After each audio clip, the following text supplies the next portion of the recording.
Öncelikle şunu söylemek isterim. Akran zorbalığını çocuklar az da olsa, çok da olsa muhakkak yaşarlar. Aslında bu akran zorbalığı dediğimiz kavram bu yaşamın getirdiği bir durumdur diyebilirim. Yani bir araya geldiği zaman çocuklar bazı özellikleri ortaya çıkar ve bu özellikleri sebebiyle birbirlerine bazı sıkıntılar, bazı güzellikler verebilirler. Önemli olan burada akran zorbalığıyla karşılaşan bir çocuğun ailesine bunu iletebiliyor olması, ailesiyle iletişiminin iyi olmasıdır. Bir çocuğun eğer ki ailesiyle iletişimi iyiyse, ilişkisi iyiyse akran zorbalığı yaşama ihtimalinde az olduğunu görüyoruz araştırmalarda. Çünkü çocuklar eğer iletişim kuramazlarsa ebeveynleriyle okulda ya da herhangi bir yerde akranlarıyla daha çok ilişki kuruyor, daha çok iletişim kuruyor, onlarla dertlerini paylaşıyor ve bu tarz durumları yaşama riskleri artıyor. O sebeple biz ebeveynlere hep şunu öneriyoruz. Çocuğunuzla ilişkinizi arttırın.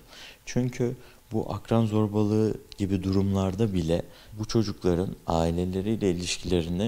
aileleriyle olan ilişkilerine baktığımızda daha sıkıntı yaşadıklarını görürüz. Tabii ki ailesiyle arası çok iyi olan çocuklar da var ve bunlar da bunu yaşayabiliyor.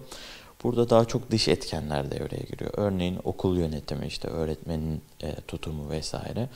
Burada biraz çocuğunuzun dile getirdiği şeyleri dikkate almanız lazım. Eğer ki çocuğunuz okulda bir kavga yaşadığını söylüyorsa burada ona vereceğiniz önerilerden çok okulu biraz kontrol etmekte fayda var. Mesela bizde çok yaygın bir şey vardır, işte kavga eden çocuklara bizim kültürümüzde genelde denir işte sen de vursaydın, işte sen de yapsaydın gibi. İşte kendisini savunmaya yönelik birkaç şey söyleyebiliyoruz ebeveynler olarak. Ama burada işte savunmak mı, saldırmak mı, buna iyi karar vermek lazım. Çocuklarımıza tabii ki savunmayı da öğretmemiz gerekiyor. Ama işte savunmayı öğretirken saldırıyı da öğretip zorbalığı bitirmek için başka bir zorbalık yaratıyor muyuz? Bunlara da oldukça dikkat etmek lazım. Özellikle önerdiğim şeylerden biri, çocuğunuzla ilişkiniz iyi olursa akran zorbalığı yaşama ihtimali de düşer. Çocuklar ilgi duydukları şeylere de yönelirler. Bazen çocuklar zorbalığa da ilgi duyabilir. Bunun en temel sebeplerinden birisi aileyle olan ilişkinin yokluğudur. Ya da bulunduğu ortamın eksikliğidir. Şimdi biz bu ortamın eksikliğini çocuklar hiç görmesin, her şey dört dörtlük olsun da istemeyiz. Bazı zorluklar yaşansın, bazı durumların içerisinde kalsın.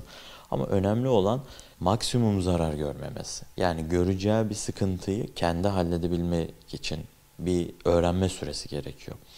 Çocuklar akran zorbalığını şiddetli bir şekilde yaşadıkları zaman bazı belirtiler vardır. Bunlardan en yaygınları, çocuklar da bir noktadan sonra oyunlarını değiştirirler. Yani oynanan oyunların değiştiğini görürsünüz bu çocuklarda. Örneğin işte daha önce farklı oyunlar oynayan çocuk bir anda işte savaş oyunları oynamaya başlıyor ya da normalde izlemeyeceği filmleri işte izlemeye başlıyor ve teması değişiyor. Zihin dünyasındaki tema değişiyor diyebilirim. Bunun dışında bazı çocuklar içe kapanık davranabilir ya da tam tersi olarak daha çok kendini ifade edip bağırıp çağırma davranışlarını daha çok arttırabilir. Eğer çocuğunuz size bunu ifade etmiyorsa davranış değişikliklerinden böyle bir yorum yapabilir. Çocuğunuza sorabilirsiniz. Okul nasıl gidiyor, arkadaşlarınla aran nasıl?